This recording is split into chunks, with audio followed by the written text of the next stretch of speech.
Hello guys, so welcome to the study room. और आज हम पढ़ने वाले हैं चैप्टर 2 पॉलिनोमियल्स। चैप्टर 1 की हम ऑलरेडी वीडियोस डाल चुके हैं।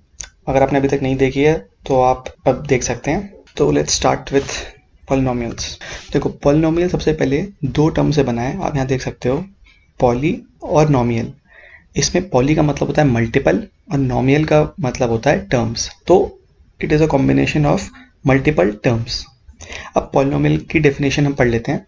A polynomial is an algebraic expression in which the exponent of the variable is a non negative integer. ठीक है। और टाइप्स ऑफ पॉलिनोमियल्स हमारे pass on the basis of the terms. तो अगर कोई पॉलिनोमियल है जिसमें एक टर्म है उसको हम बोलते हैं मोनोमियल। अगर उसमें दो टर्म्स हैं तो उसको हम बोलते हैं बाइनोमियल। तीन हैं तो उसमें हम बोलते हैं ट्राइनोमियल। और ऐसे ही अगर चार हैं तो उसे हम बोलते हैं क्वाड्रिनोमियल। इसके कुछ एग्जांपल्स भी हैं।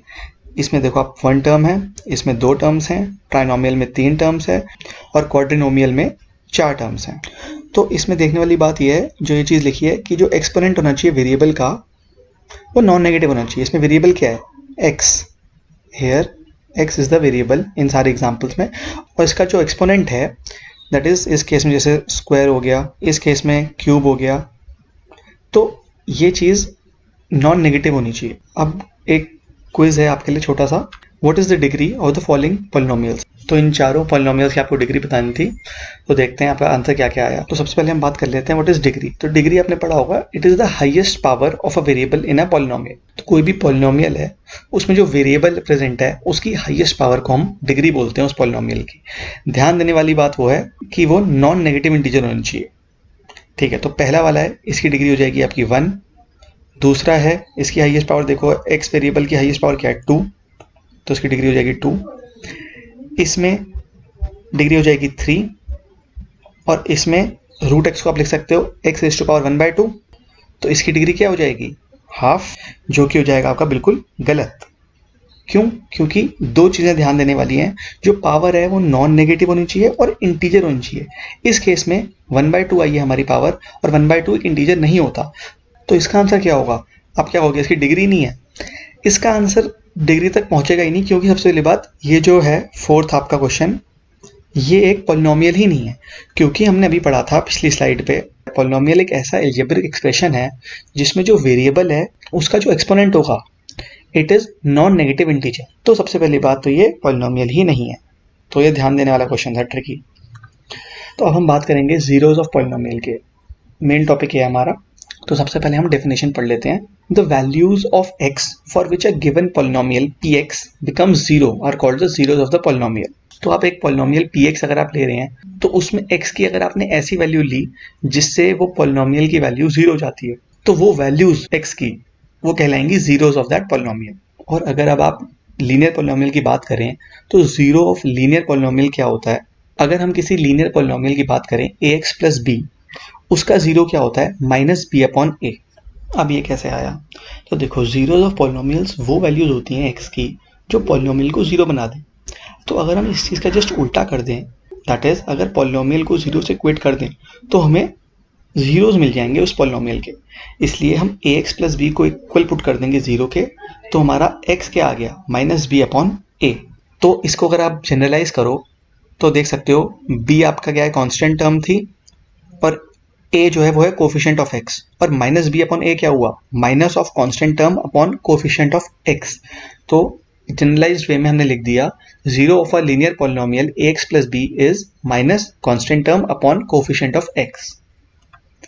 अब हम ज्योमेट्रिकल मीनिंग पढ़ेंगे जीरोस ऑफ पॉलिनोमियल का। इसमें क्या है, अगर कोई लीनियर पॉलिनोमियल है हमारा A x plus B where A is not equal to zero, then the graph of y is equal to ax plus b will be a straight line which intersects the x-axis at exactly one point, that is minus b upon a, 0। अब ये क्या कह रहा है कि एक linear polynomial है ax plus b, तो इसकी इक्वेशन क्या हो जाएगी? y equal to ax plus b, जो कि एक स्ट्रेट लाइन की इक्वेशन होती है। अब ये जो स्ट्रेट लाइन है वो x एक्सिस को बस एक पॉइंट पे कट करेगी, और वो होगा माइनस बी अपॉन ए, 0। जैसे हम एग्जाम्पल लेते हैं y is equal to 2x plus 3। इसमें ये ग्राफ है इस लाइन का, ये x एक्सिस को कट कहाँ कर रहा है? देखो, -3/2 पे, इस पॉइंट पे। तो ये कैसे निकला था? ये वाला पॉइंट कैसे निकला है? हम अभी हमने पढ़ा था कि जीरो फॉर पॉलिनोमियल क्या होता है, वो वैल्यू x की जो पॉलिनोमियल को जीरो कर दे। अब आप देखो -3,2 इसको अगर आप पुट करोगे इस इक्वेशन में तो y क्या हो जाएगा, 2 into -3/2 plus 3 that is -3 + 3 which is equal to 0। तो हमने देखा कि ये पॉइंट पॉलिनोमियल को जीरो कर दे रहा है, इसलिए ये जीरो होगा पॉलिनोमियल का। अब बात करते हैं क्वाड्रेटिक पॉलिनोमियल की। क्वाड्रेटिक पॉलिनोमियल है कोई ax² + bx + c, फिर a is not equal to 0। तो अगर हम इसका ग्राफ बनाएं तो उसकी शेप एक पैराबोला होगी। पैराबोला क्या होता है, या तो यू शेप या इन्वर्टेड यू शेप, इस टाइप की इसकी शेप आएगी किसी भी क्वाड्रेटिक पॉलिनोमियल को अगर आप ग्राफ करो। तो अब हम एक एग्जांपल के थ्रू देख लेते हैं। y is equal to x² - 3x - 4, इसका ग्राफ ये बनाया हमने राइट साइड में। ये इंटरसेक्ट कर रहा है x एक्सिस को -1,0 पे, ये वाला पॉइंट, और 4,0 पे। अब हम अगेन देख लेते हैं ये जो पॉइंट्स आए हैं क्या इनको पुट करने पे इस इक्वेशन में ये जीरो दे रहा है। तो अब देखो x की वैल्यू -1 पुट करो तो ये हो जाएगा y equal to 1² that is 1 -3 into -1 जो कि हो जाएगा आपका +3 और -4 यहाँ बचा, तो ये हो गया आपका 4 - 4 दैट इज इक्वल टू 0। तो ये ट्रू हो रहा है। अब वैसे ही आप अगर आप 4 को उसमें पुट करके देखोगे तो 4² 16 -3 इंटू 4 12 -4 दैट इज 16 -12 -4, वो भी 0 के इक्वल ही आएगा। तो इससे आप क्या इन्फ्रेंस निकाल सकते हो, इससे इन्फ्रेंस ये निकलेगी कि कोई भी अगर एक पॉलिनोमियल है n डिग्री का और उसका ग्राफ हम बनाएं y इक्वल टू px, वो इंटरसेक्ट करेगा x को एट मोस्ट n पॉइंट्स पे। तो अगर कोई पॉलिनोमियल n डिग्री का है तो उसके एट मोस्ट n जीरो होंगे। जैसे हमने देखा था लीनियर इक्वेशन में डिग्री 1 होती है तो उसका एक सोल्यूशन आया था और ग्राफ में भी वो एक पॉइंट पे कट कर रहा था x एक्सिस को। वैसे ही अगर कोई क्वाड्रेटिक पॉलिनोमियल है, क्वाड्रेटिक पॉलिनोमियल की डिग्री क्या होती है 2, तो उसके 2 जीरोज आएंगे मैक्सिमम और ग्राफ में भी वो 2 पॉइंट पे कट करेगा। एक एक्सरसाइज आपके लिए, उसके बाद हम रैप अप करते हैं इस वीडियो को। हमें फाइंड करना है, ये 4 क्वेश्चंस गिवन है, हमें फाइंड करना है कितने नंबर ऑफ जीरोज आएंगे विदाउट सॉल्विंग। अब आप देख सकते हो हमने कहा था कि x एक्सिस को जितने पॉइंट्स पे वो ग्राफ कट करेगा उतने उसके जीरोज आ जाएंगे।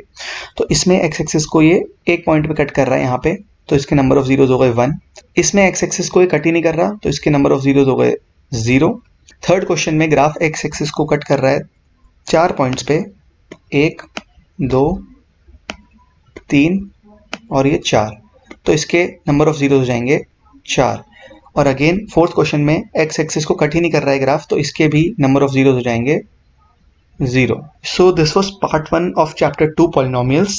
I hope you like the video, और अगर आपको इस वीडियो से कुछ सीखने को मिला है तो please like the video and subscribe to the study room. Thank you so much.